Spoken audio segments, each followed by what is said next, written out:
Dear Great Pumpkin. As Lucy says, tricks or treats, everyone!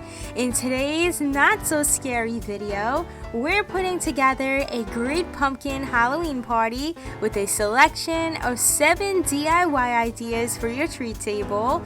These are sure to thrill any Peanuts fan, and it's a super fun theme for all ages to celebrate. There's Snoopy Mummy Cake Pops, as well as Cake Pop discs and Chocolate Covered Milanos featuring unique scenes from the movie, Chocolate Covered Oreos, Cgarlie Brownies, Linus's Cupcakes that are cute as a pumpkin, and Pumpkin Patch Dirt Cups. So, let's get ready for the Great Pumpkin's arrival by helping Linus and Sally prepare extra snacks for the patch. And let's create something magical! We're starting the party with these super adorable Snoopy Cake Pops that are dressed in a spectacular mummy costume. The seasonal flavor is a pumpkin spice cake pop dough, because that's Snoopy's favorite of course, but you can make any flavor you like. This versatile base recipe can be substituted with any flavor of Pillsbury cake mix of your choice, but the other ingredients like water, milk, eggs, and butter are always the same, and the amounts will be provided right on the screen. Following this magic formula is important for a smooth, firm dough when creating the Snoopy shape. Give it a mix until combined into a batter that's full of pumpkin spice and everything nice, and get ready to bake by pouring into an 8x12 greased and lined baking pan. You'll want to bake for 20 to 25 minutes at 325 degrees, and it's essential to sweat the cake for at least 4 hours to lock in the moisture. All these directions are key for best results, so if you haven't already, our baking buddies Snoopy, Linus, and Cgarlie Brown highly recommend checking out my no frosting cake pop tutorial to walk you through all the tips and tricks for success. Go ahead and throw the cake cubes into a stand mixer and knead it all together with the paddle attachment. In just a few minutes, the dough will pull away from the sides of your mixing bowl without crumbs and will be the perfect consistency for shaping. As for tools, all you're going to need is a hard cake pop mold from My Little Cake Pop and a meatball scoop to portion out 1.5 scoops of dough. Then roll them together into one ball. This amount is ideal to ensure the mold is completely filled. Close the mold tightly shut and squeeze really well to remove the excess. Then gently clean up the seam around the edge by pressing lightly with a lollipop stick or your fingers. For the finishing touches, I sculpted an indentation, pinching in between the heart to emphasize his nose to let that area pop out even more. The easiest way to achieve the almond shape for the ears is literally with almonds.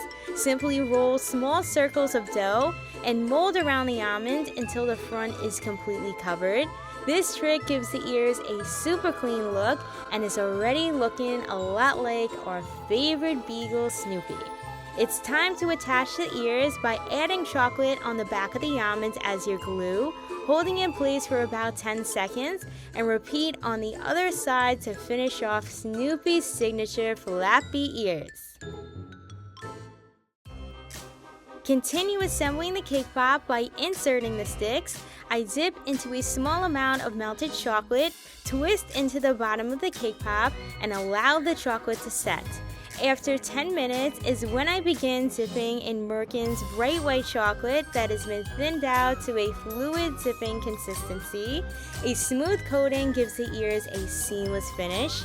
I gently spin off the excess and dry upright in a cake pop stand. And the fun part is the decorating. Let's bring Snoopy to life with black bead sprinkles for his nose. I prefer applying when the cake pops are dry, using a dot of chocolate and my go-to sprinkle grabber. What in the world kind of costume is that? For this year's costume, Snoopy didn't want to be Flying Ace again, so we're switching it up with mummy strips made out of fondant. A tip to prevent sticking is adding a bit of cornstarch to your cookie cutter and silicone mats. I will link this exact cutter to create the mummy strips in the description box down below. get ready to wrap him up. The first strip is going near the base of his head towards the back. Simply adhere by brushing some water onto the fondant. I place the second one like a little headband from ear to ear and adjust the length by cutting off the extra. The strips are even more realistic when cutting on an angle. Next strip wraps around his chin. I call this the chin strap. And another crisscrossing from his ear over his headband. And you could choose to leave it longer hanging off the cake pop or trim it to fit. The other two are along his snout area on a diagonal resembling a muzzle. And the final piece starts from his other ear and crisscrosses over the headband once more. I left the fondant hanging off this time to show you what it looks like. This method is optional, but may be helpful if you're unsure of how to arrange the strips. Complete the look by painting black poppy paint over his ears. It doesn't need to be perfect since a lot of the Peanuts drawings are sketched with a cartoon-like effect. I referred to my Snoopy statue right next to me as my guide. And Snoopy is very pleased with his costume choice this year. Treat number 2 are these Peanuts-themed chocolate-covered Oreos. I had to grab this year's limited edition Oreos from Target with orange and green cream that claim they glow in the dark and capture the Halloween spirit with several fun designs.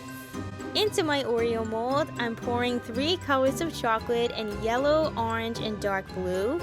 Once the mold is filled about halfway, I drop an Oreo into each cavity and cover over the cookie with more chocolate. A silicone pouring cup makes the process a breeze like the pumpkin patch on Halloween night.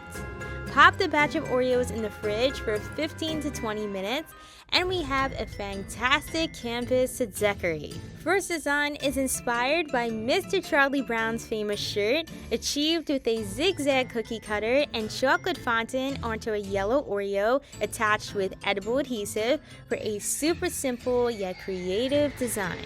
Second design is inspired by a starry night in the pumpkin patch. Using this mold, I made pumpkin decorations ahead of time out of chocolate, placed on a dark blue Oreo, and the stars stand out in the night sky with these edible glitter stars from Michael's craft store that are the right amount of spooktacular without being too bulky. I start dotting on edible adhesive exactly where I want the stars to go and put each individual star over it. Being that they're super tiny, a trick is to dip the end of the toothpick into the adhesive first, then pick up the stars with that little bit of stickiness. Linus is captivated by all the impressive stars in the patch. Last designs had Charlie Brown and Snoopy faces that I made with this lollipop mold from Amazon. I filled in the face portion only and drew in the details with black edible marker. The yellow Oreos are reserved for Mr. Charlie Brown and orange Oreos for Snoopy. I decided to give the flappy ears and collar a 3D effect with fondant. Aside from the classic Oreo cookies, another must-have are these super unique chocolate-covered Milanos that showcase the iconic scenes from the Great Pumpkin movie. I spotted the pumpkin spice Milanos at CVS, and the mold from Evil Cake Genius fits either Milanos or Nutter Butter cookies. Snoopy likes snacking on them plain too. Edible images were created by me, featuring the Peanuts gang on their outdoor adventures trick-or-treating and Violet's Halloween party. The two colors are a bubblegum pink shade to match the party scenes and the dark blue for the nighttime sky. The process is very similar to chocolate-covered Oreos. I always add the images to the cavity first before pouring the chocolate for a professional application. Let them chill in the fridge for 15 minutes and reveal the nostalgia. It's the Great Pumpkin! He's rising up out of the pumpkin patch! Bring the party table to the next level with cake pop discs for an amazing treat and presentation without the hassle. This is the first time we're making cake pop discs together and it's a lot of fun. The essentials you'll need are an adjustable rolling pin with half-inch guides and a large Daisy Makes circle popper with a matching tray. Taking the same pumpkin spice cake pop dough from earlier in the video, I roll with a sheet of parchment paper over it to prevent sticking. Once rolled nice and smooth to thickness, peel away the parchment and cut as many circles as possible, releasing with the popper. It's just as simple as it looks. Now let's line them up in the tray and get ready to insert the sticks. I love the look of clear lollipop sticks, and the tray makes this part easy and effortless.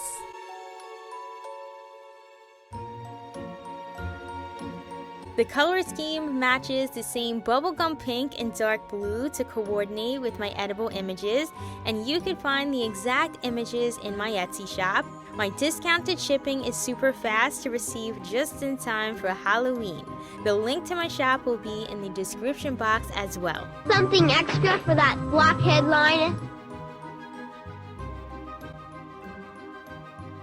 There's a total of 8 different scenes for the designs, 4 pink and 4 dark blue. Scene number 1 is Violet's party that we all wanted to attend. Simply spread some chocolate on with a popsicle stick and center the frosting sheet, pressing for a few seconds. Scene number 2 is Linus with his great pumpkin sign against the starry sky. Third scene is Lucy and Snoopy bobbing for apples, and she's screaming from the dog lips. Blah! My lips touch dog lips! Scene number 4 is the famous shadow of the flying ace in the pumpkin patch. Number 5 are Lucy and Violet drawing a pumpkin head on their model, poor Cgarlie Brown. Charlie Brown, you'll be the perfect model. Number 6, when Charlie Brown only got a rock when trick-or-treating. I got a rock. Number 7, the whole group in their costumes, and the witch in direct contrast to Lucy's personality. And the last are the characters on their frightful adventures by the clubhouse. Whip up a batch of these fudgy Cgarlie Brownies as a last-minute treat that will disappear from the table in seconds. Prepare your favorite brownie mix according to the box instructions. By the way, the Duncan Hines Chewy Fudge are delicious. And guys, if you're enjoying so far, be sure to join the party and subscribe for more fun treat tutorials, and hit that bell to receive all notifications. Now that we've finished mixing the brownie batter, a great hack is to use a brownie pan, give it a spray with non-stick, and fill each cavity about halfway. And the best part is there's no need to cut individual squares. All the work is done for you without any mess.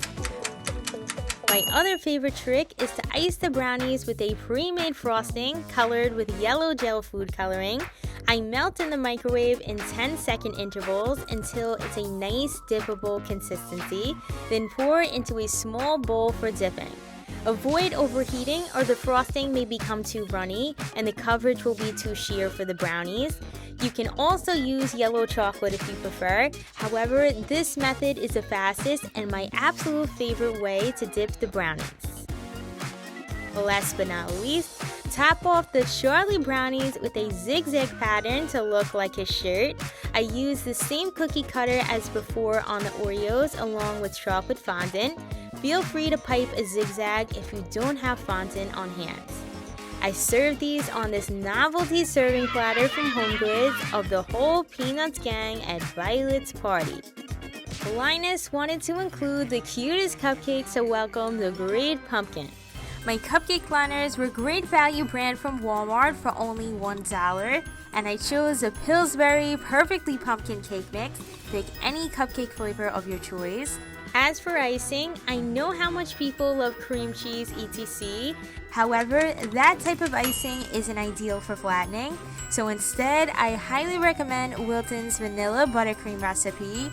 I piped a swirl onto the cupcakes with round decorating tip 1A, place them face down onto a parchment paper lined tray, then go ahead and pop the cupcakes in the fridge to firm them up for 20 minutes. The Wilton buttercream is a stiff enough consistency for flattening and will work best for this technique.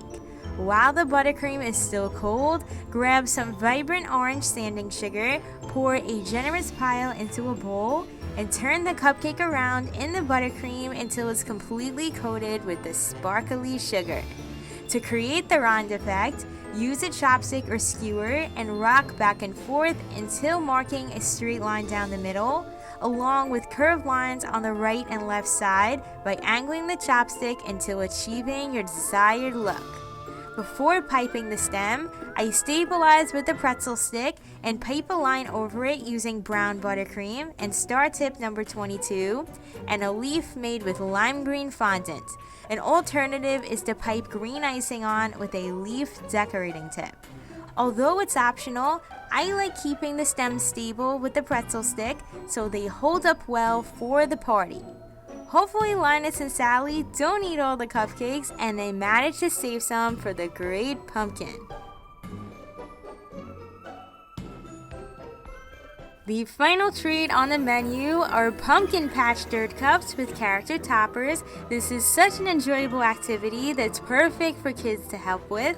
The recipe makes approximately 9 to 10 parfaits, and for reference, I'm using 5-ounce square dessert cups from Amazon. Into a large bowl, pour in 2 boxes of chocolate fudge instant pudding mix, along with 4 cups of cold milk, and beat continuously until the mixture thickens.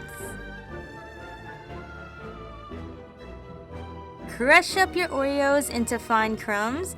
I went ahead and removed the cream from the cookies before crushing. Starting with the crumb layer, I add approximately 3 teaspoons of Oreo crumbs into each cup. Usually, I pack the crumbs down into a compact layer.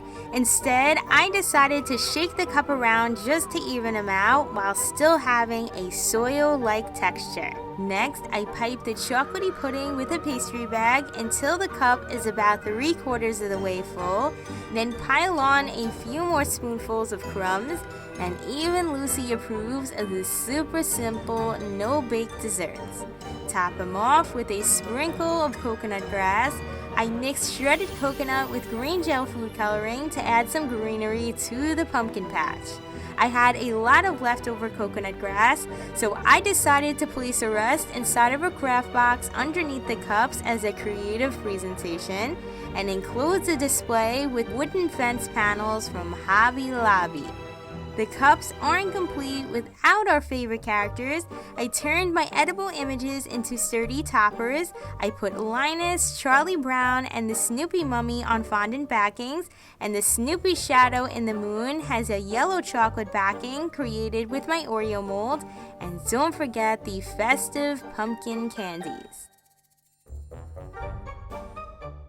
I hope you guys enjoyed revisiting childhood memories with this Peanuts treat table, and these ideas gave you some inspiration for a great pumpkin themed party or movie night.